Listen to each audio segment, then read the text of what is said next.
putus uratnya, halkumnya. Kemudian mestilah niat kerana Allah Subhanahu wa ta'ala. Kalau tidak niat kerana Allah, maka prohibited, maka mardud, tertolak. Niat kerana Allah, okay? Dengan dan masa-masa tertentu. Tak semua time kita boleh buat korban. Buat sekarang boleh, buat selepas tu boleh, tapi tak boleh pahala korban. Boleh pahala sedekah saja. Nah, so korban ni ada urutannya. Boleh tak buat sekarang? Tak boleh. Tunggu time, iaitu 10, 11, 12 dan 13 Zulhijjah, hari-hari tasyrik. Kemudian ada tanya, Ustaz, korban ni elok hari pertama ke, hari kedua ke, hari ketiga? Nah, yang afdalnya, yang lebih eloknya buat hari pertama. Sebab biasanya benda yang pertama-pertama ni lebih afdal. Contohnya sah pertama afdal. Isteri pertama pun afdal. So, mengapa kena buat korban hari pertama? Sebab benda pertama-pertama ni memang lebih aula, lebih afdal. Okey, itu pada fiqhnya. Pada fiqhnya. Apa pada istilah? Okey, apa korban dan meaning of korban pada bahasanya. Nah, pada bahasa korban bermaksud hampir, qarib, hampir. Aina taskun? Nah, di mana kamu tinggal? Askunu fi hululangan. Oh, qarib faqat. Aina taskun? Askunu fi UK. Oh, baik je, jauh. So, qarib dekat, baik jauh. So, qarib ni korban ni hampir. So, tujuan kita buat korban adalah ada faham tak? Apa gerak? Mana? Zul, Bapak Qarib. Oh, salam saya. Nama memang macam tahu-tahu ya. Sebab saya ni pakar Riki dalam. Tengok. Okey, jadi korban tujuannya adalah menghampirkan diri kita kepada Allah Subhanahu wa ta'ala. Itu purpose kita buat korban ni, untuk dekatkan diri kepada Allah Subhanahu wa ta'ala. Setelah mana kita mungkin jauh dengan Allah, kita lebih rapat dengan bos kita, kita lebih rapat dengan kawan-kawan minum teh tarik, kedai kopi, kita lebih rapat dengan isteri, lebih rapat dengan penyanyi, pemain bola, Kelantan menang je. Tengok baju merah. Jadi Wan Rahman Brother ni suka Kelantan sebab merah. Syekh kau tahu? Dia orang kecewa macam ATM. Kufrah dia. ATM kalah. Jadi tujuan kita buat korban ni untuk menghampiri diri kepada Allah Subhanahu wa ta'ala. Itu tujuan. Sebab tu dia panggil korban qarib. Okey, mengapa seorang isteri sanggup mengandung susah 9 bulan 10 hari nak melahirkan anak untuk suami dia? Mengapa dia sanggup korban untuk suaminya supaya dia dan suaminya lebih rapat? Mengapa kita kena korban kepada Allah supaya kita ni lebih rapat dengan Allah Subhanahu wa ta'ala? Itu tujuan kita buat korban ni, untuk kita lebih rapat dengan Allah. Sebenarnya lembu korban, daging korban tu, unta ke apa, kita buat sebagai tanda hadiah kepada Allah Subhanahu wa ta'ala. Macam seseorang dia nak rapat dengan seseorang, dia bagi hadiah, bukan bagi pelumbu, bagi hadiah. So mengapa kita bagi hadiah pada sama dia? Untuk lebih rapat dengan dia. Mengapa pemimpin bagi hadiah pada rakyat? Sebab nak rapat. Jadi memberi hadiah ni tujuannya untuk love each other, lebih close antara satu sama lain. So kita buat korban ni, kita hadiah kepada Allah Subhanahu wa ta'ala. Oleh kerana kita bagi hadiah kepada Allah, kita kena bagi yang terbaik. Jangan kira dengan Allah. Kalau kita nak bagi yang terbaik pada isteri kita, kita bagilah dia emas yang pure punya, tulen, bukan bagi emas zulian. Ada pengenal zulian kat sini. Nanti kena beli dari saya. So kita pun nak bagi korban kepada Allah, carilah yang terbaik. Lembu yang gemuk-gemuk. Jangan hanya penceramah gemuk tapi lembu kurus. Kena bagi yang gemuk-gemuk. So kalau dah suruh masjid buat korban, tanya, berapa satu bahagian? 38. Allah, murahnya. Berapa? 400 saya tak nak. Berapa? 500. Itu saya. Dah. So nak buat korban, kena beri terbaik kepada Allah supaya Allah lebih kasih kepada kita. Jadi mengapa kita kena berkorban untuk Allah? Sebab Allah banyak memberi nikmat kepada kita. So sebagai tanda syukur kepada Allah Subhanahu wa ta'ala. So jangan berkira dengan Allah, sebab Allah tidak pernah berkira dengan kita. Allah beri kita nikmat macam-macam.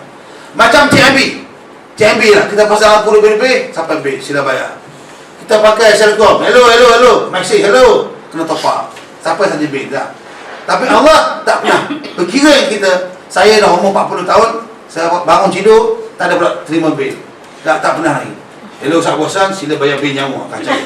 Kacau. Dah daripada pagi tadi bangun tidur sampai sekarang dah beribu kali kita menaik nafas. Cuba Allah stop 10 minit, kacau.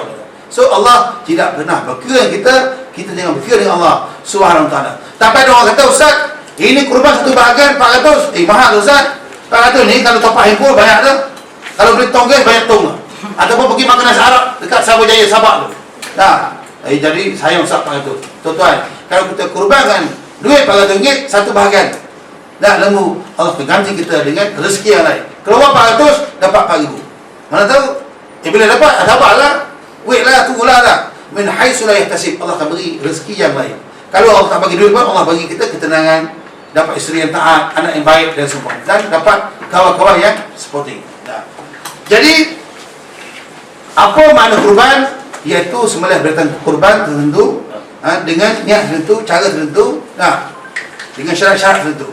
Dan tujuan makna kurban pada bahasa menghampirkan diri kepada Allah Subhanahu Wa Taala. Okey, apa hukum buat kurban? Solat hukumnya wajib. Puasa Ramadan hukumnya wajib. Kahwin ada wajib, ada haram. Kahwin wajib bila sudah tak tahan. Gersang, dan duit ada. Tapi kalau kahwin sebab nak jual bini, haram. So begitu juga dengan kurban ni. Ada haram, ada sunat, ada wajib. Wajib bila bernazar. Dan sunat bagi yang berada. Haram bila buat dengan tujuan-tujuan bukan kerana Allah, untuk penyembahan dan sembah, untuk pemujaan dan sembah. Jadi korban ni sunat muakkad yang sangat digalakkan. Dia macam solat berjemaah juga. So amat digalakkan. Tapi ulama Imam Abu Hanifah bagi tahu hampir wajib kepada yang berada, yang banyak duit, macam Haji Khairuddin. Macam haji ni jangan buat satu bahagian. Dia at least 1 ekor. Sebab berada. InsyaAllah. Berapa bahagian? Belum lagi. Kata gaji masuk. Alhamdulillah. Jadi hukum buat kurban ni dia tengok pada niat kita. Jadi wajib kalau bernazar. Okey. Kemudian apakah dalil kefarduan kurban ni? Tuntutan buat kurban ni apa dalilnya? So semua perkara dalam Islam ni based on dalil.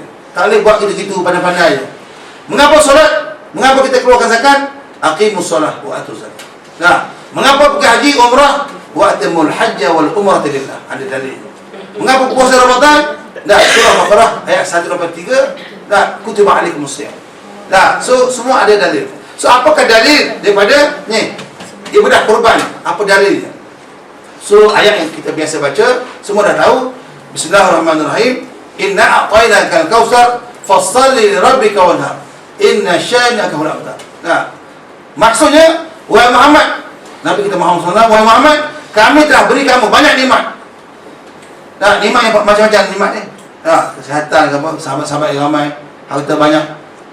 Maka kami telah beri kamu banyak nikmat. Fassalli li rabbika wanhar. Maka bersembahyanglah kamu, bersolatlah kamu, dan sebagai tanda syukur. Wanhar, dan berkorban. Berkorban jiwa, raga, tenaga, ataupun sembelih binatang, korban. So inna a'tainakal kautsar, Muhammad, kami beri kamu banyak nikmat. Kautsar ke situ pertama nikmat, yang kedua ditafsirkan sebagai telaga kautsar. Sekali minum di syurga, maka tak dahaga sampai bila-bila. Di syurga tak ada syabas ke pucat niaga minta bil.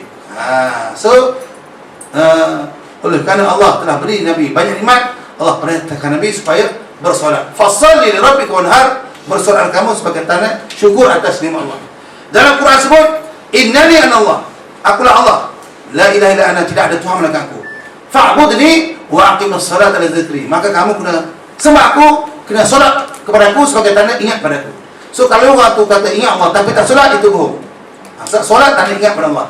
Kena ingat, kenapa? Sebab Allah yang berikan kita rezeki, nikmat yang pelbagai. Nikmat panca indera, mata boleh melihat, tangan boleh menulis dan sebagainya. So wajib solat sebagai tanda syukur. Cuma saya nak sebut, jangan sebut sembahyang, sebut solat lebih afdal. Kalau sebut sembahyang, yang apa? Yang besar, yang tinggi, yang buncit. Sembahyang ni agama lain pun guna sembahyang. Tapi solat special untuk umat Islam saja. Solat ni special. So kita kena guna istilah solat. Kalau kita pergi ke Gombak sana, pergi Batu Cape, tiba-tiba jumpa Datuk Seri Samuel Melu. Datuk Seri, mau ke mana? Saya mau pergi Batu Cape lah. Ada apa? Solat lah. Dia tak jawab gitu. Dah, dia jawab sembahyang. So, jadi mengapa kita buat korban? Sebagai tanda syukur atas nikmat Allah Subhanahu wa taala. Inna sya'naka huwal abtar. Wahai Muhammad, akan kecewalah orang yang menghina kamu. So, siapa yang hina Nabi akan kecewa. So, ada dalil mengapa kita buat ibadah korban ni, bukan saja pandai-pandai begitu. Semua ada dalil. Okey, kemudian masa mana sesuai untuk buat korban? Dah, boleh buat pagi, boleh buat petang, boleh buat tengah hari, malam pun boleh. Hari pertama boleh, kedua boleh, ketiga boleh. Dah, malam pun boleh buat. Cuma janganlah buat malam. Kesian lembu, dia pun nak tidur. Dah. Untuk maklumat tuan-tuan, saya untuk maklumat tuan-tuan, dalam seminggu dua ni, saya ni sangat sibuk. Dalam seminggu dua. Sibuk yang pertama, sebab ada orang call saya bertanya pasal hukum akam. Jadi musim ni musim haji. Dah, ada orang call saya. Hello Ustaz, saya nak buat upah haji lah. Saya kata alhamdulillah kamu ni anak yang soleh untuk buat upah haji. You buat untuk arwah ayah ke, untuk arwah mak? Tak Ustaz, untuk saya sendiri. Tak boleh. You belum mati lagi, saya kata. Soalan tak. Saya ni untuk maklumat, saya ni menulis majalah. Dia ada nombor handphone situ. So orang call, hello, tanya badal haji. Saya kata tak boleh. Kamu belum mati lagi. Upah haji ni untuk yang sudah meninggal ataupun yang uzur tak ada harapan sembuh, macam seruk, memang boleh buat, memang boleh bangun. Habis Ustaz, kalau nak buat juga tak boleh lah. Gini Ustaz, kata dia, saya nak menunggu kuota jemaah haji, tabung haji muassasah 2026. Sekarang 2012. Saya ni ada gaut, darah tinggi, kecil manis, bimbang tak sampai Ustaz, jadi saya nak buat sekarang upah haji. Tak boleh, saya kata. Hukumnya kena orang mati. Habis Ustaz macam mana? Saya kata gini, you tunggu mati dulu. You mati, you call saya balik. Persoalan. Tapi bagus, minat pada agama. Guna Islam. Kemudian saya sibuk, yang kedua, sebab saya sibuk ajak sahabat-sahabat AJK Surau ni pergi tengok lembu kat ladang. Kambing. Jadi saya pergi ceramah mana-mana. Dah ada lembu kurban belum? Jom tengok lembu di ladang. Dah sampai lembu-lembu semua beriman lah. Sebab yang pergi tengok ni semua AJK Surau. Yang pergi tengok lembu tu berserban berjubah, kejut lembu.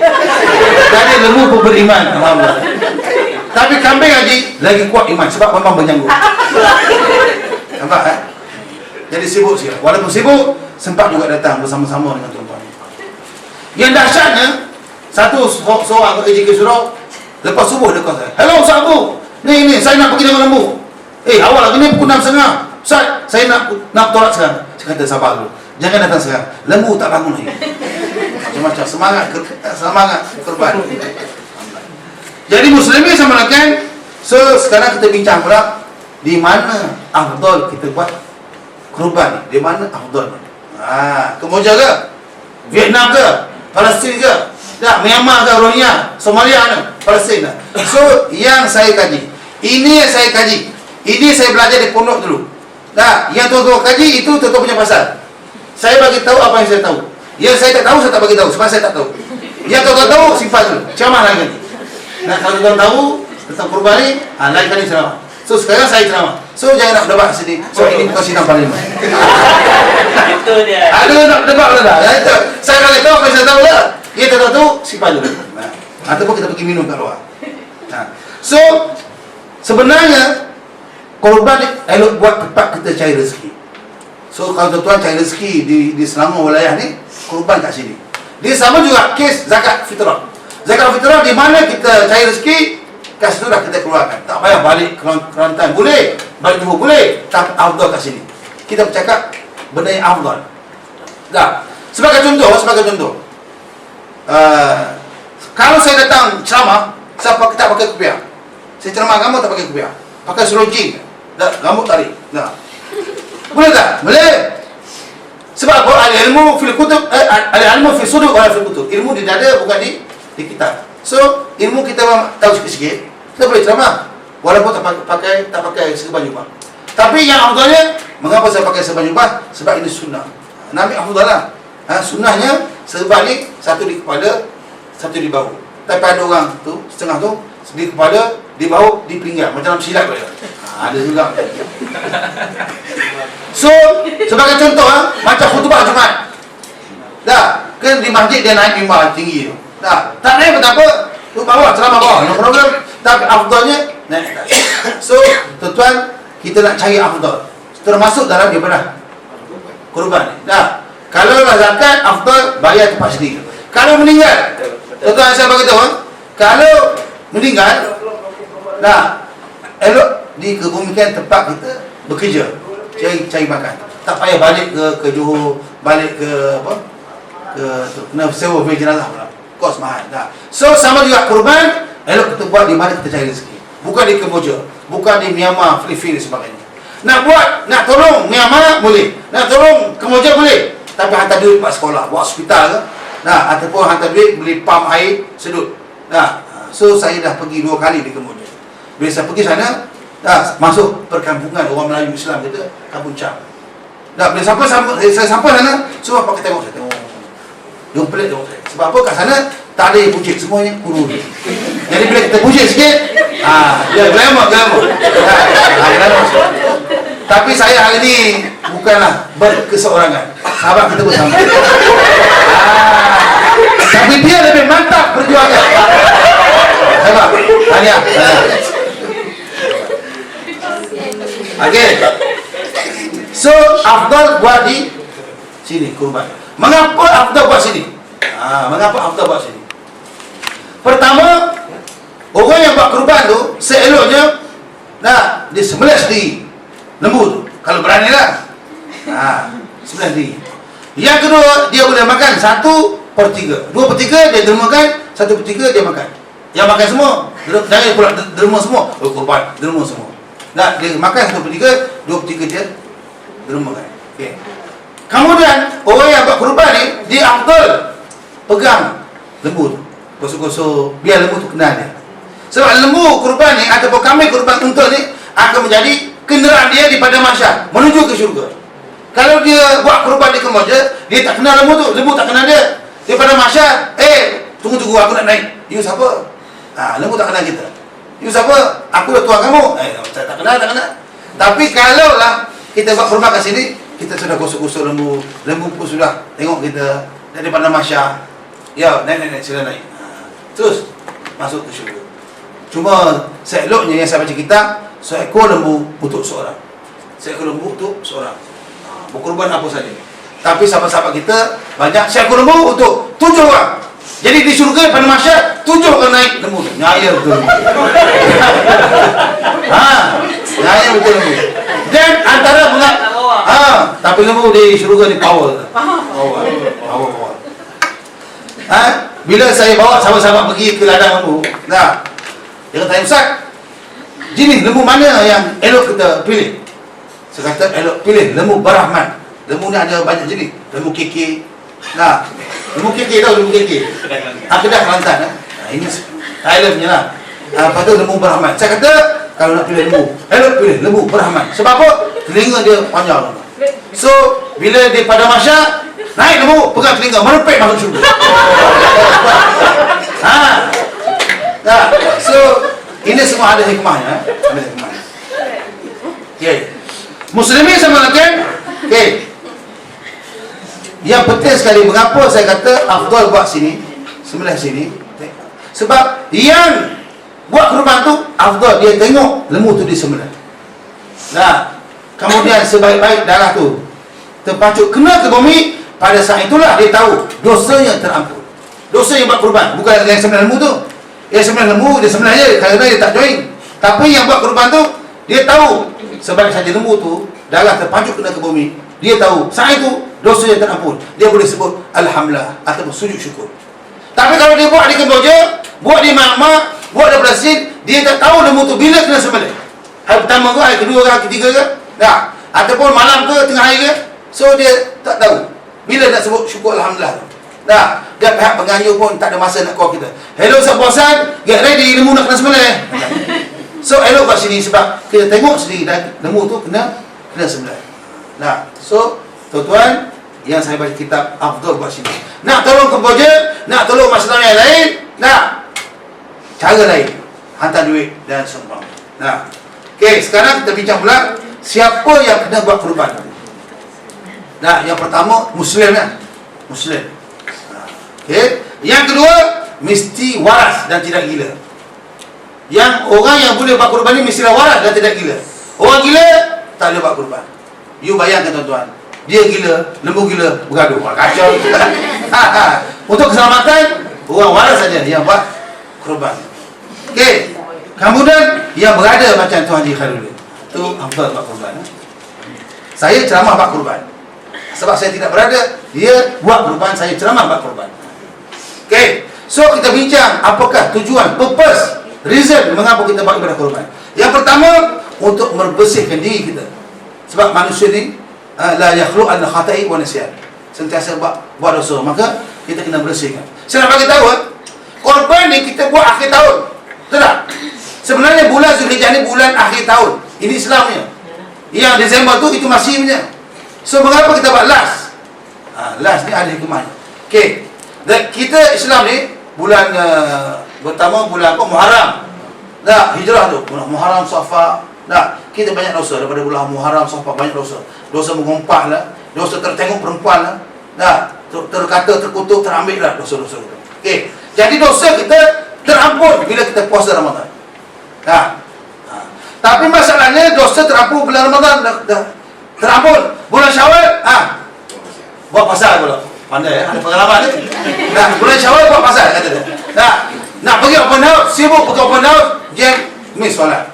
Ataupun sama-sama makan sate raya tu, tengok dandut. So macam mana tu? Kalau dosa Muharram, Safar dah terampun bulan Ramadan. So dosa Syawal, Zulkaidah terampun bila bulan Zulhijjah dengan buat ibadah kurban. So siapa yang ada kena kurbankan duit, keluarkan. Itu yang pertama, mengapa kita buat ibadah kurban. Yang kedua, sebagai tanda syukur atas nikmat Allah. Sebenarnya ibadah kurban ni elok kita buat setiap tahun bagi yang mampu. Akikah buat sekali je. Nabi buat sekali je haji. Tapi Nabi buat banyak kali umrah. Itu setengah pendapat mengatakan. Sebab apa? Umrah ni boleh menghapuskan dosa. Akikah buat sekali je. Tapi kurban ni buat selalu. Kurban ni pertama hapus dosa, yang kedua tanda syukur. Syukur nikmat setahun.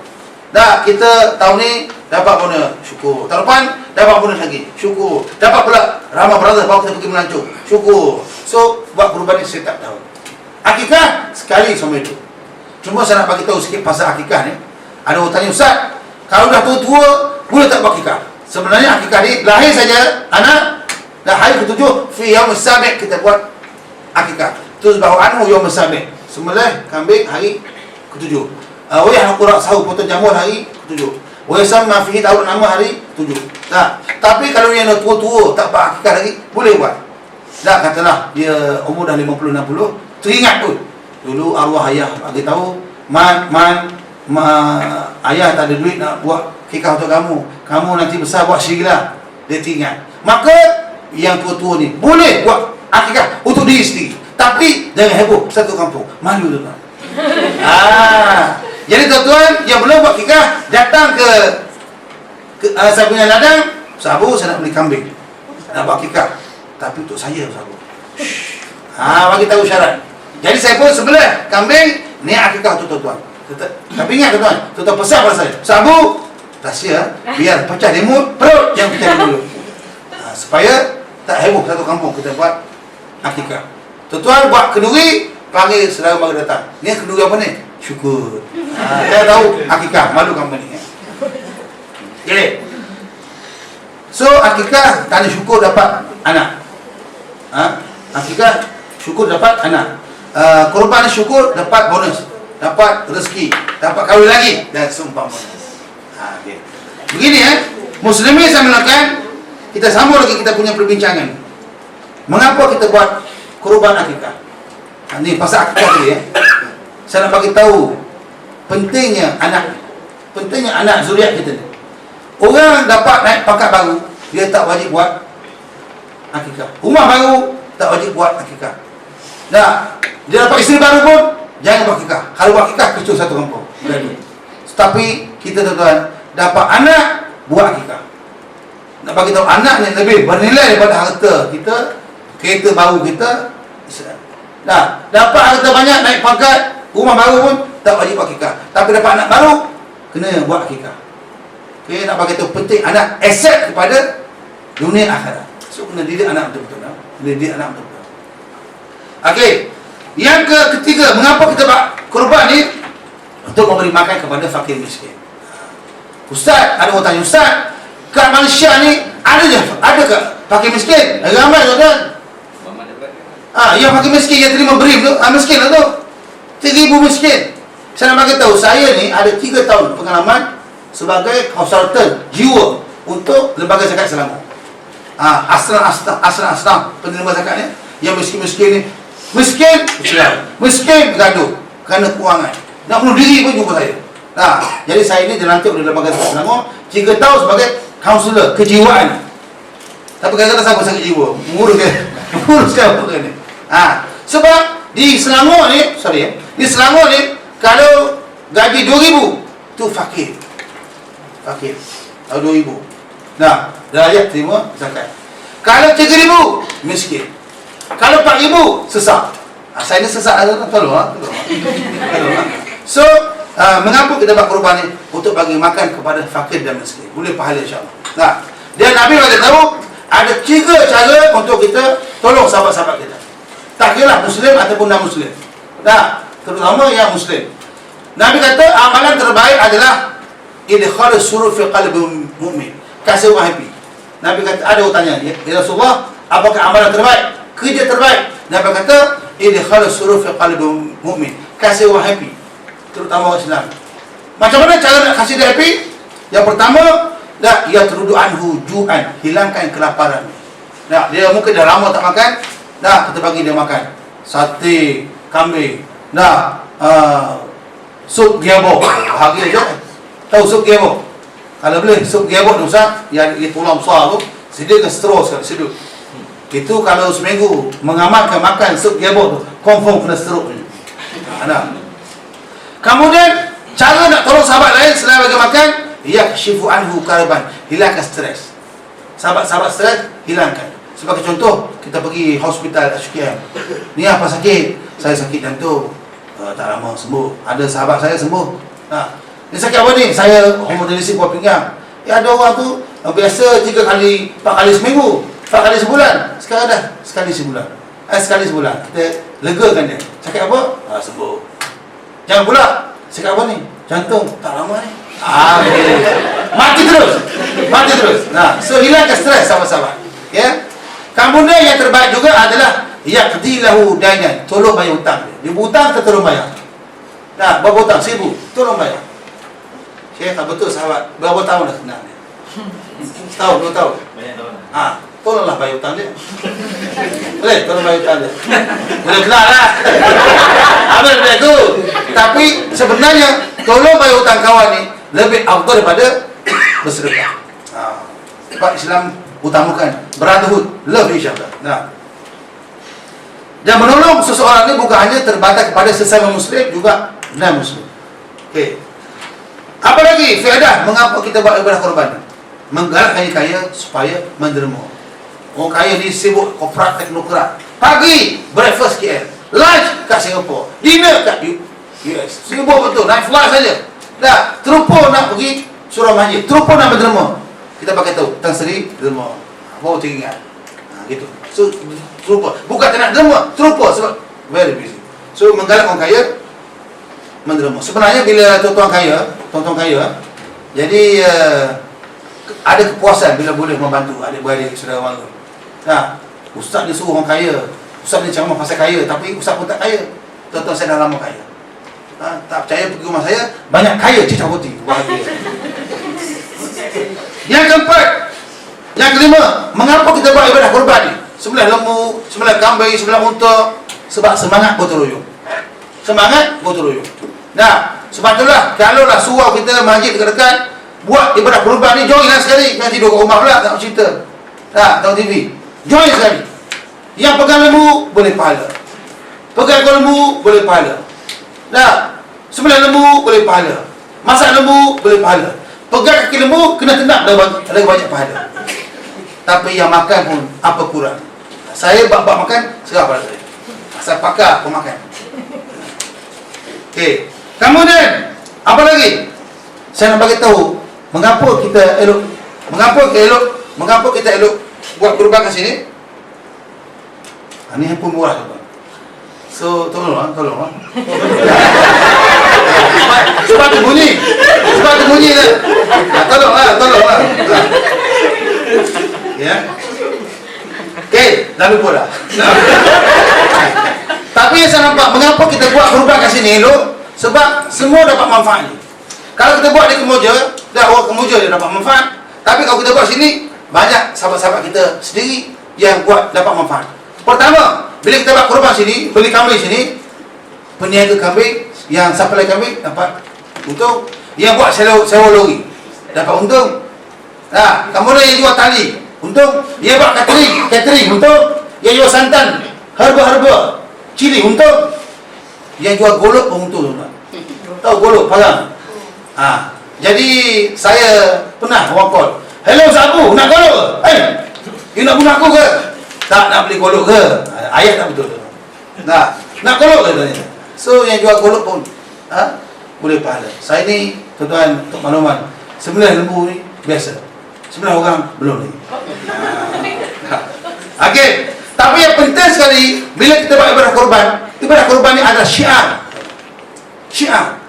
So Islam ni dia bergerak atas syariat dan syiar.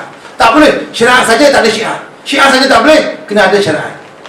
So kurban ni adalah syiar, lambang pengorbanan Nabi Allah Ibrahim dan Ismail. Tuan-tuan saya bagi tahu macam masjid. Masjid tak ada kubah, no problem, boleh sembahyang, boleh. Tapi itu syiar. Bila orang lalu saja, okey, ni masjid lah. Jadi hormat sikit, gitu. Macam saya ni kalau saya pergi cokek tu, saya tak pakai kopiah. Ataupun saya pakai baju biasa, tak pakai kopiah. Ini Indo dia. Ini Myanmar. Bukan tengok saya macam Myanmar, macam Rohingya tengok. Tapi bila saya pakai kopiah, Muslim lah. So itu dia punya syiar. Macam muslimah kita. Bila dia pakai tudung, dia muslimah. Kalau tak pakai tudung, macam apa? Maksudnya confused. Pondal kan boleh. So kita syiar. So mengapa kita buat perubahan ini syiar? Lambang lambang pengorbanan Nabi Allah Ibrahim dan Ismail. Dan Allah bagi tahu, "Wa man yu'azzim syi'airallah fa innaha min taqwal qulub." Siapa yang menghidupkan syiar Allah, maka itu datang daripada hati yang sejahtera. Orang beriman yang buat kurban. Saya nak bagi tahu, orang beriman yang suka bersedekah dia buat kurban. Kalau dia Muslim tak beriman, dia tak sanggup. Macam yang pergi surau masjid. Kalau dia Muslim saja tak beriman, dia tak pergi surau masjid. Berat dia, panas. Tengok muka penceramah pun tak handsome, lagi panas. Sebab disebut innama ya'muru masajidallah man amana billahi wal yawmil akhir. Yang menghidupkan rumah Allah ni orang beriman pada Allah dan akhirat. Tak beriman dia tak pergi. Panas. Dia mula nak balik cepat dan sebagainya. Sama juga yang buat kurban ni. Bukan senang nak keluarkan 400. Tapi kalau dia beriman, yakin dia dapat pahala, maka dia akan keluarkan. So sebenarnya Allah Taala sangat menghargai orang-orang yang buat kurban. Tapi Allah nak kita buat apa-apa ikhlas kerana Allah. Sebagaimana apa yang berlaku pada Habil dalam sejarah tamadun manusia. Habil kurban, Qabil kurban. Tapi Allah terima yang Habil. Qabil reject sebab apa? Qabil dia beri yang dia tak nak. Kita nak bagi sesuatu, berilah apa yang kita sayang, baru kita dapat pahala lebih. Ini bagi kasut kepada sahabat-sahabat, bagi baju pada sahabat yang kita dah tak pakai. Eloknya sedia hadiah pada sahabat Ustaz Mercedes. Maulah betul-betul. Ini bagi kancing sudah tertembak esok. Sedia betul. Ya. Muslimin sama dengan sahabat-sahabat sekalian. So kalaulah siapa yang buat ibadah kurban ni dia beriman takwa, Allah akan bagi dia keberkatan. Katakanlah macam sahabat-sahabat semua di Rahman Brothers ni beriman bertakwa. Jadi Allah beri kita lebih rezeki. Rahman Brothers ni boleh kekal sampai bila-bila. Kita boleh pergi dan boleh pergi mari. Kita ni mungkin tak lama lagi. Tapi Dengan adanya Ramadan Ramadan ni, anak cucu kita akan boleh dapat menumpah rezeki kat sini. Itulah dia keberkatan. Walau anna al-qura amanu wa taqaw la fatana 'alaihi barakatan minas sama'i wal ardh. Mana-mana orang beriman, penduduk tu, masyarakat tu beriman, Allah buka pintu rahmat daripada langit dan bumi. Muslimin semakan apa lagi? Tujuan kita buat ibadah kurban ni untuk menaikkan darjat kita di sisi Allah. Ini saya cakap ni di sisi Allah. Ada beberapa perkara yang boleh kita buat untuk menaikkan derajat kita di sisi Allah. Pertama, it'amul ta'am. Kita suka belanja kawan, itu Allah suka. Kemudian, ifsya'us salam, memberi salam. Memberi salam kepada sesama muslim. Suka memberi salam, suka senyum, maka orang pun suka kita, Allah suka kita. Kalau kepada non-muslim pun kita tegur juga. Selamat pagi, how are you dan sebagainya. Tanda greeting, tanda hormat. Kemudian, yang boleh kita menaikkan martabat kita, qiyamul lail wa nasu niyamu. Bangun malam bertaubat kepada Allah. Bersih dosa. Allah sayang kita. Tapi yang penting juga bila kita buat ibadah kurban, Allah sayang kita, Allah kasih kepada kita sebab kita sanggup berkurban kepada Allah Subhanahu wa taala. Tapi Allah tak nak tengok lagi kurban tu sebenarnya. Allah tak tengok, Allah tak perlu lagi kurban. Darah Allah tak perlu. Allah tidak bergantung pada makhluk kita, dia bergantung pada Allah. Disebut la yananallaha luhumuha wala dima'uha walakin yanalu taqwa minkum. Allah tak tengok lagi kurban darah kurban, tapi Allah tengok hati kita ikhlas tak? Ikhlas buat kurban. So kalau kita ikhlas buat kurban, kita tolonglah rebahkan lembu kalau berani. Tuan-tuan sekalian, ada cerita sikit. Tahun lepas saya sebenarnya lembu di di Sungai Semungkis. Sungai Semungkis. Okey. Jadi kita pandai. Lembu tu 10 ekor, tapi bukan saya seorang, ada 2 orang. Jadi kita pandai. Kita sebenarnya lembu pertama kita cover. Supaya lembu kedua tak tahu. Sebenarnya lembu kedua kita cover supaya lembu ketiga tak tahu. Sebenarnya lembu ketiga kita tahu tabir supaya lembu keempat tak tahu. Kita cuba tipu lembu. Tapi lembu ni cerdik, bukanlah bodoh sangat. Siapa kata lembu bodoh? Okey. Jadi boleh makan susu lembu. Sebab okey. Jadi kita sebenarnya lembu pertama, sebenarnya lembu kedua supaya lembu ketiga keempat tak tahu. Tahu. Cerdik dia.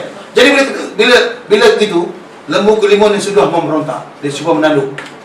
Cuba menendang. Lembu keenam lari. Kita kejar dia kejar kita balik. Lembu, betul. Mengapa tuan-tuan? Lembu ni tuan-tuan, saya bagi tahu, dia ada perasaan. Lembu, dia sedih bila tengok sahabat dia kena sembelih. Tapi kita tuan-tuan, bila sahabat-sahabat kita di Bosnia Herzegovina kena sembelih oleh Serb, dan sahabat-sahabat kita di Palestin kena sembelih oleh Israel, kita tak ada perasaan. Sahabat-sahabat kita di selatan Thailand, di Mindanao kena sesa, kena bunuh di Chechnya, kena bunuh, kena tembak, kena bakar, kita tak ada rasa apa. Tapi lembu, sahabat dia kena bunuh, kena sembelih, dia marah. Kita sahabat kita di Palestin kena sembelih, kita tak ada apa-apa. So kita ni lebih teruk pada lembu lah, bab-bab kemanusiaan, tak ada perasaan. Tak? So kita kena ambil iktibar daripada ibadah kurban. Satu lagi. 2 tahun lepas saya sembelih lembu di Padang Mewah, Surau Bani Islam Padang Mewah. Dia ada 2 surau tu, dia kat Padang. Jadi bila sembelih lembu pertama, kita bersihkan darah dia. Jangan pula bila kita sembelih lembu tu, kita pergi tayang. Jaga kamu lembu, get ready. Ada tu buat macam tu. Sembelih lembu pertama, pergi pada lembu kedua, jaga kamu, stres lembu tu jangan. Stres.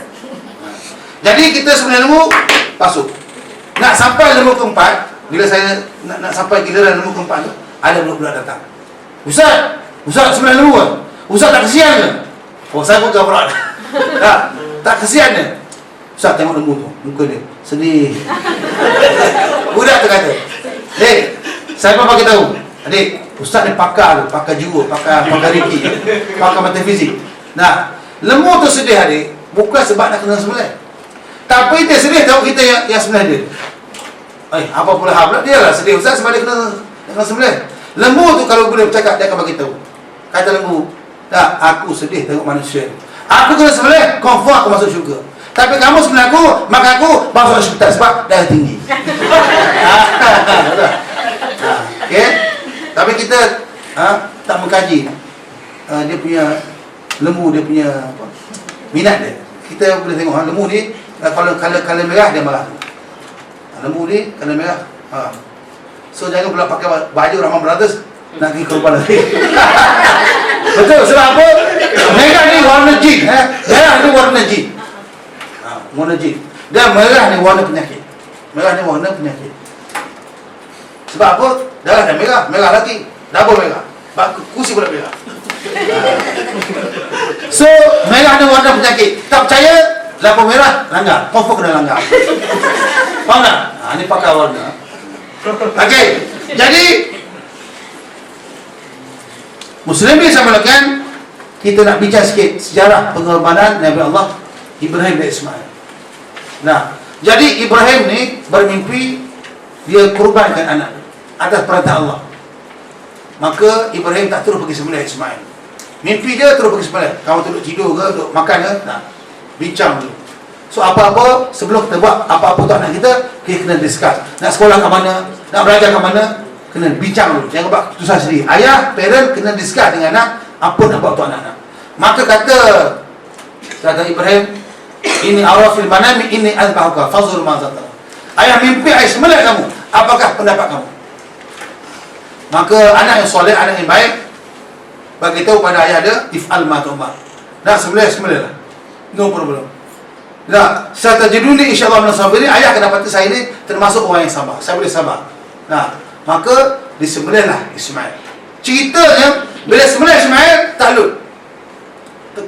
Kata Ismail, ayah ni tak sembelih betul-betul ni. Tak tekan tu. Tak tekan mati pisau tu. Sembelih lagi takluk. Dah, ayah ni mungkin tak tergabak nak sembelih saya. Ismail pun ambil kain tutup muka dia. Ayah jangan tengok muka saya. Sembelih lagi takluk. Ismail kata, mari sini pisau tu. Tolong asah. Ismail tolong asah pisau ayah dia. Takluk, tolong asah pisau. Kalau kita takluk, merdeka. Nah. So akhir sekali kata Ismail, dah, saya baring ayah, saya menerap, ayah pukul saya. Menerap macam Superman. Fadli, dalam kitab sebut Fadli debu nukul, hancur. Nah, takluk juga. Nak bagi tahu anak yang soleh sentiasa mengikut, berusaha nak puaskan hati ayah dia. Anak yang soleh macam Ismail ni sentiasa berusaha untuk puaskan hati ni ayah dia. So penting kita berusaha mendapat anak yang soleh. Nah, okey. Cuma terus sekalian saya nak bagi tahu, bila Ismail nak kena sembelih tu, Allah pun tak zalim. Allah ganti yang lebih baik. Allah hanya nak menguji keimanan mereka sanggup tak sanggup korban kerana Allah. Itu saja. Jadi nak bagi tahu bila semasa Ibrahim nak sembelih Ismail, datanglah syaitan. Syaitan kata, ayah kamu ni miring ke? Nak mana ada ayah sembelih anak ni? Ayah kamu ni tak betul ni? Tak. Maka Ismail pun ambil batu baling halau Iblis. Iblis tak kecewa je. Never give up. Tak berjaya aku goda hasut Ismail, dia pun nak pergi hasut pula Hajar, isteri kepada Ibrahim. Tuan-tuan saya nak bagi tahu, syaitan ni tak pernah never give up. Syaitan ni never give up. Sebab itulah kita tuan-tuan kadang-kadang kena ambil semangat syaitan. Never give up. Tapi jangan jadi syaitan. Faham tak?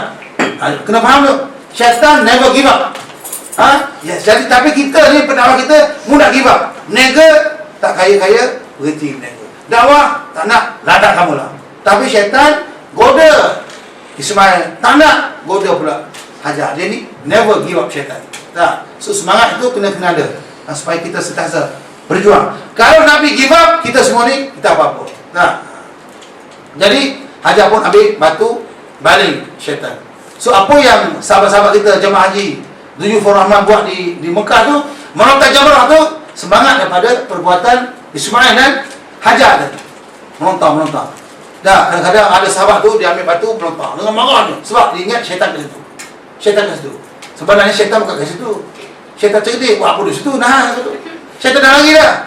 Tapi itu simbolik saja. Nah, ambil batu balik dengan marahnya. Ambil batu, ambil selipar balik. Kedua sebelah, gaduh pula. Semangat. Tapi malangnya saya nak bagi tahu, ramai orang pergi haji, balik syaitan ni. Balik syaitan. Tapi pergi haji, balik semula ke Malaysia, masih minum air syaitan ni.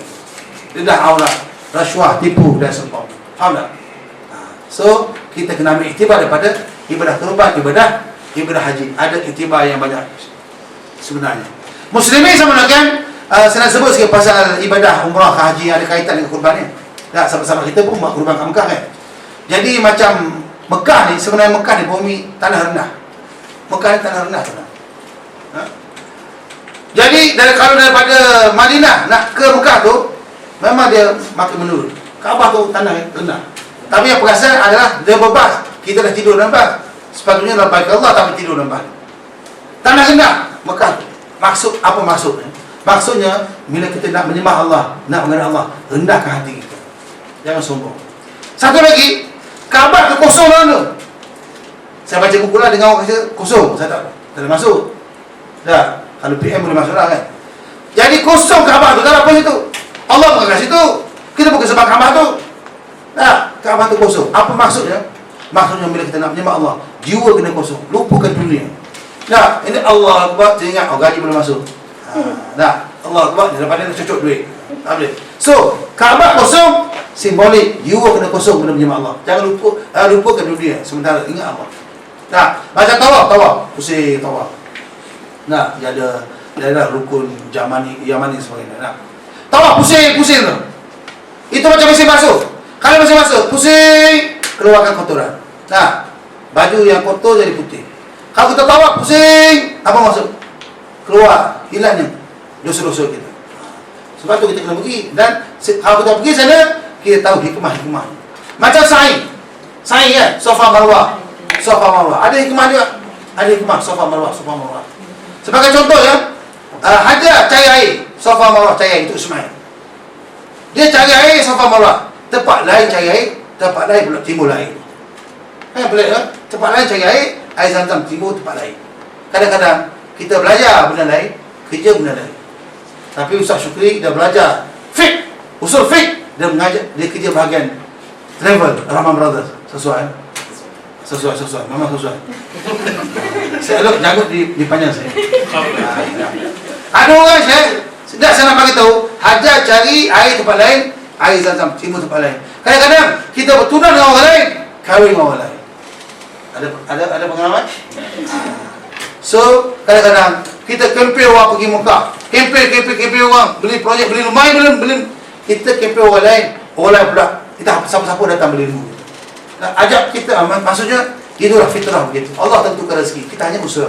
Yang penting gerak tu. Hajar dia gerak, dah cari air, timur air tempat lain. So kalau kita anak-anak kita belajar benda lain, kerja benda lain, itu biasa. Nah, banyak lagi perkara-perkara yang boleh kita bincang tapi masa terbatas. Jadi sebagai kesimpulannya, malah sama-sama kita berkorban kerana Allah.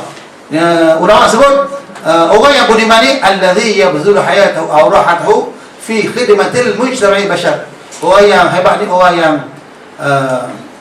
mengorbankan jiwanya, tenaganya, masanya untuk khidmat masyarakat. So kita kerja bagus tapi kita kena ada extra aktiviti tolong masyarakat ke arah kebaikan insya-Allah. So kita kena ingat pengorbanan mak ayah kita, kena ingat pengorbanan ahli ulama kita. Dia banyak berjasa kepada kita. So kita kena ingat jasa-jasa mereka. Ulama sebut, ingat jasa orang pada kita, lupakan jasa kita pada orang. Ingat jasa orang pada kita supaya kita tahu berterima kasih. La yashkurullah ma la yashkuruna. Tidak bersyukur pada Allah siapa yang tak tahu berterima kasih kepada manusia. So Datuk Rahman dah sediakan peluang kepada kita untuk cari rezeki kat sini. Jadi sebagai tanda syukur, terima kasih kita kerja untuk agama Allah Subhanahu wa taala. So Rahman Brothers banyak duit, kaya, dia boleh infak banyak kat surau masjid untuk pembinaan, ataupun tumpang pahala, itu sepatutnya. Jadi kena ingat jasa orang pada kita, lupakan jasa kita pada orang supaya kita tak ukit-ukit. Ingat silap kita pada orang, lupa silap orang pada kita. Ingat silap kita pada orang supaya kita cepat minta maaf, minta ampun. Lupa silap orang pada kita supaya kita tak dendam, tidak hati marah dan sebagainya. So kita zikir, kemudian kita tamatkan majlis insya-Allah.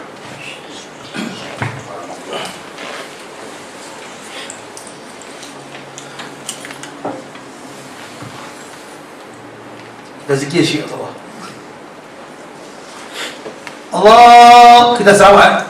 Allahumma salli وسلم على نور الأنوار وسير الأسرار وترياق الأغيار ومفتاح باب اليسار سيدنا ومولانا محمد المختار وآله الأطهار وأصحابه الأخيار عدد نعم الله وإفضاله اللهم صل وسلم على نور الأنوار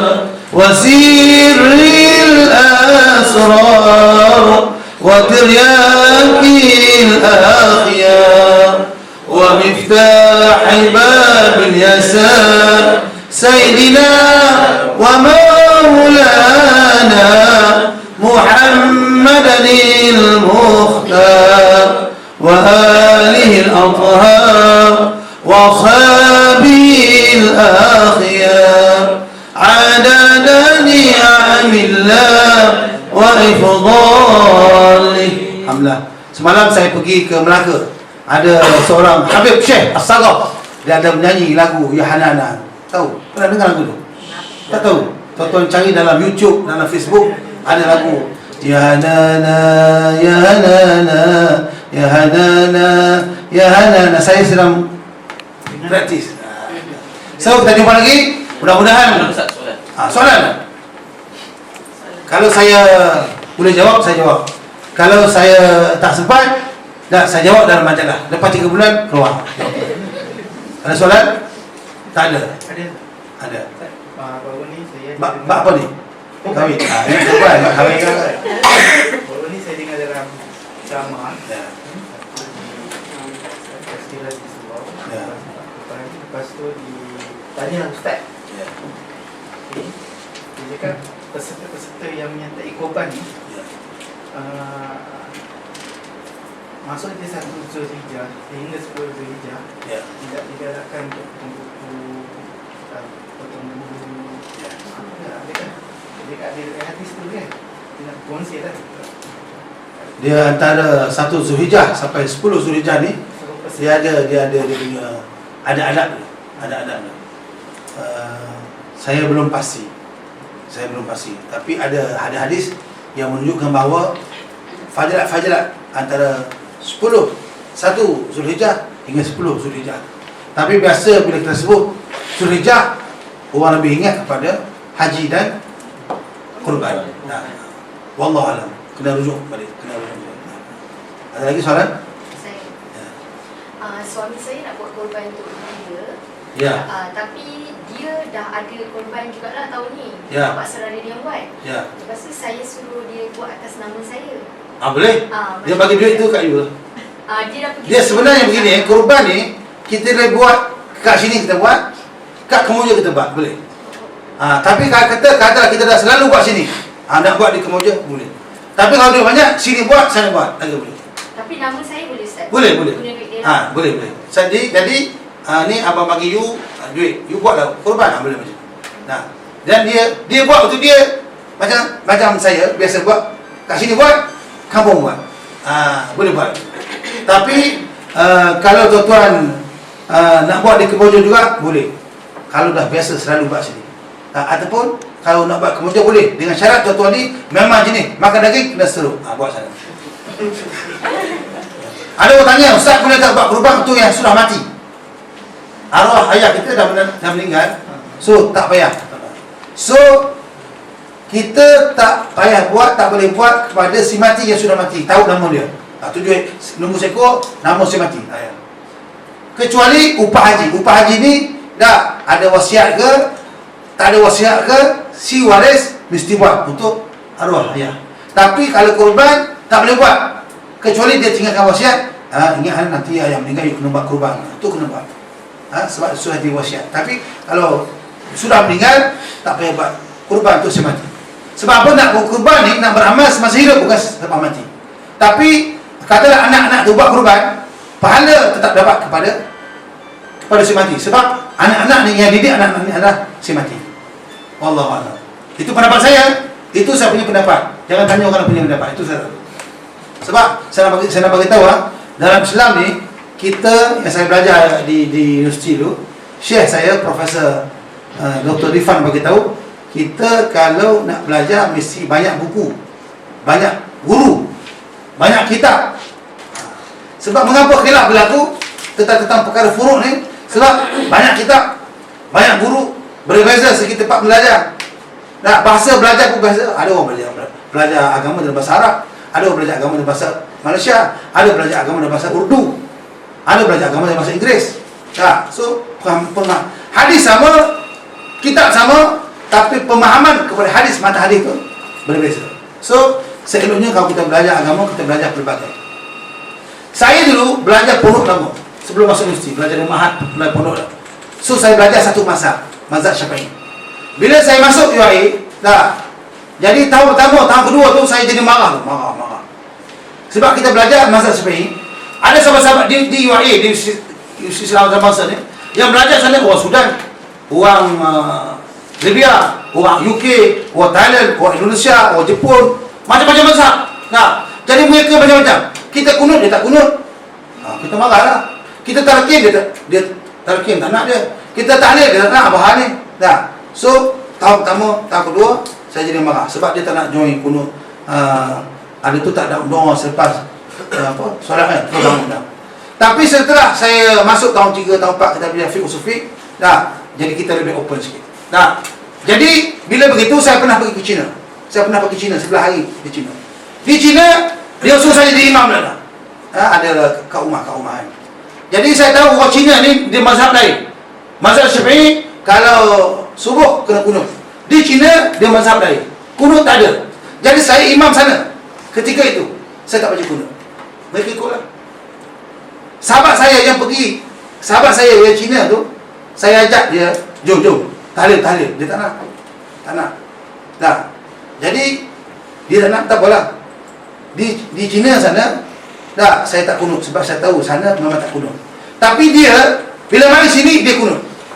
Walaupun tempat dia, kawan Cina tadi dia tempat dia tak kunut. Tapi dia mari solat kat Masjid Negara, dia nampak saya kunut. Angkat tangan, dia pun angkat tangan. Macam sahabat-sahabat kita ni yang Cina, bila saya pergi sana, saya tak buat tahlil lah. Ada yang meninggal, tak buat. Tapi dia bila dia mari sini, dia join tahlil. Dia kata tahlil bagus lah. Lepas tahlil ada makan. Dia kata dapat sana, ada makan sekali. So kita kena belajar pelbagai mazhab. Ada surau dia mengajar kitab Fiqhul Manhaji Syafi'i.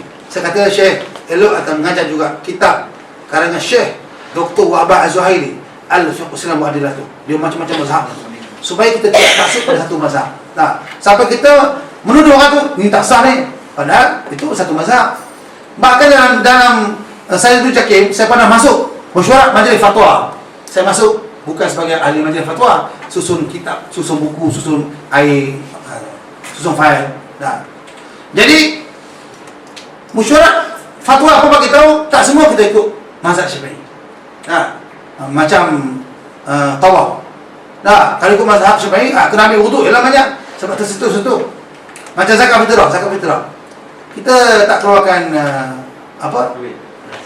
kita tak bagi duit, tak bagi beras. Imam Syafi'i kata kita kena bagi beras. Kalau bagi duit, dia enjoy duit tu. Kata Imam Syafi'i jangan bagi duit. Kalau bagi duit, dia enjoy. Dia beli tu, boleh mercun. Kata Abu Hanifah tak boleh, kena bagi duit. Kalau bagi beras, penuh beras, rosak, tikus makan. So masing-masing ada hujah. So yang tadi wallah. Boleh. Ada soalan lagi? Ada. Alhamdulillah. Ustaz, ramai orang tanya dengan saya. Saya cakap nanti saya tanya Ustaz lah. Ibadah akikah dengan korban boleh campur ke tidak? Ustaz boleh jawab nanti. Yang kedua ni, hari 10 tu bila mula sedih? Kemudian hari 13 tu berakhir bila? Nampak soalan. Begini bab ni pun khilaf. Boleh tak joint venture akikah dan kurban. Nah, jadi saya tanya yang sahabat-sahabat soal lain, boleh. Tapi afdalnya buat asasi. Saya nak bagi tahu, yang wajib pun kita boleh campur. Sebagai contoh, lepas Ramadan, kawan tu dia nak buat puasa qada. Puasa qada, lepas tu combine sekali dengan puasa sunat 6 hari bulan Syawal, dan kebetulan hari tu hari Khamis, hari Isnin. So 3 sekali combine. Saya puasa esok hari kena qada Ramadan, sunat Syawal dan hari Khamis. Kalau begitu boleh combine. Korban akikah ni sunat saja, boleh combine. Tapi kurang afdal. Dia saya nak bagi tahu sebenarnya akikah jangan buat lembu, elok buat kambing. Sebab apa? Kambing ni sunat. Bila Hasan Hussein lahir, Nabi buat 2 ekor kambing. Mengapa buat laki 2 ekor? Mengapa perempuan 1 ekor kambing? Adakah laki ni lebih mulia tak? 2 ekor kambing bagi laki, dan bagi tahu lebih besar tanggungjawab laki. So korban lembu, kambing, tapi kita ni kena buat kambing lebih afdal. Tapi ada orang kata, tak nak kambing lah. Kalau buat kambing panas, tinggi. Sebenarnya itu fitnah. Kambing bukan punca dah tinggi. Punca dah tinggi adalah santan, garam dan stres sebagai gaji. Tak ada ni. Makalah kambing. Nabi kata ittakhazal ghanam fa inna barakah. Alhamdulillah kambing, kerana kambing ni ada keberkatan. Yang akikah tu Nabi sebut al-ulamu murtahanun bi aqiqatihi. Budak-budak ni tergantung kecuali buat akikah. Jadi tak sempurna budak-budak kecuali buat akikah. Memang tak wajib tapi hampir wajib. Sebagai contoh, kalau budak tu pergi sekolah, tak pakai baju sekolah, boleh belajar tak? Boleh belajar. Tapi kalau budak sekolah tak pakai baju sekolah, nampak lain macam. Tak sempurna. So kalau dia lahir tak pakai akikah, tak sempurna. Cuma ikut kemampuan. Seeloknya hari 7. Tapi nak buat bila dah setahun 2 tahun pun boleh. Boleh. Okey. Syekh, yang tadi bila masa nak buat kurban tu, setelah selesai khutbah Aidil Adha, akhirnya 13 hari Tasyrik, sebelum maghrib. Sebelum maghrib, lepas asar. Sebelum maghrib. Itu yang ramai ulama sebut. Nak bagi peluang kepada sahabat-sahabat ni berkurban. Ada mungkin tak sempat hari pertama. Dan sebenarnya Aidil Adha ni lebih besar daripada Aidil Fitri. Sebab tu takbir dia panjang. 4 hari. Ada soalan kan? Alhamdulillah, selamat saya. Selamat. Tapi tuan-tuan, bab hukum hakam ni, tuan-tuan jangan rigid sangat. Sebab Islam ni dia agama yang huriyah, bebas, tapi ada limitnya.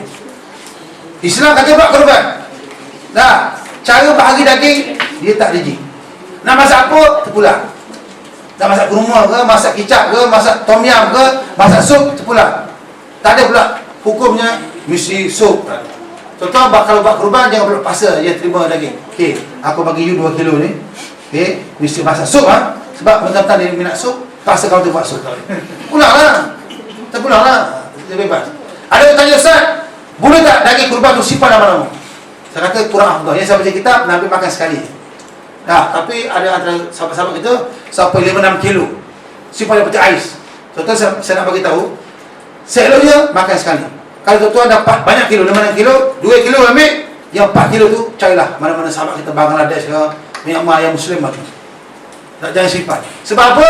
Kalau simpan lama sampai 2-3 bulan, dia kurang khasiat, tak ada manfaat. Cuma yang saya baca buku, tengok, kalau kita simpan daging kurban lama-lama dalam peti ais, ada manfaat sikit manfaatnya. Kalau kita simpan lama-lama sekilo, 2 kilo kan, dia keras sangat. Kalau pencuri masuk, balik confirm mati. Terima kasih, jumpa lagi. Wassalamualaikum warahmatullahi wabarakatuh.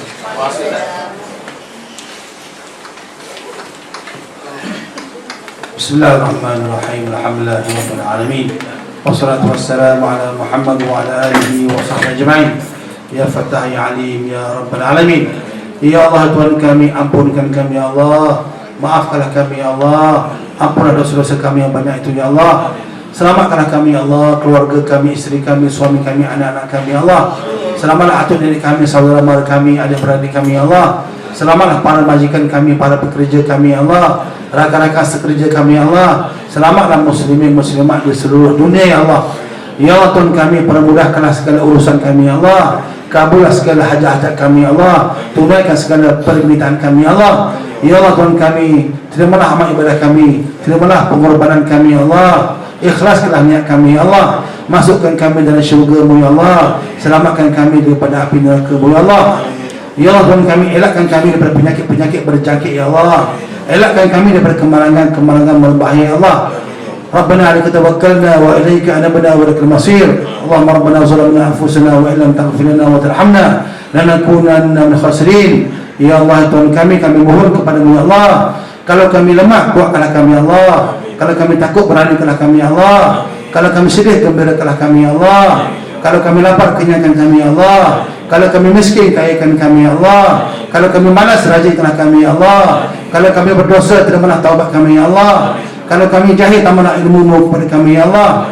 Kalau kami sakit, sembuhkanlah kami ya Allah. Kalau kami sedih, gembirakanlah kami ya Allah. Kalau kami susah, senangkan kami ya Allah. Kalau kami hidup pada musuh-musuh ya Allah, satu penuhlah hati-hati kami ya Allah. Allahumma ja'al jam'ana hadha jam'an marhuma wa tafruqna min ba'di hadha tafarruqan ma'suma. Rabbana atina fid dunya hasanah wa fil akhirati hasanah wa qina adzaban nar wa qina adzaban nar wa qina adzaban nar.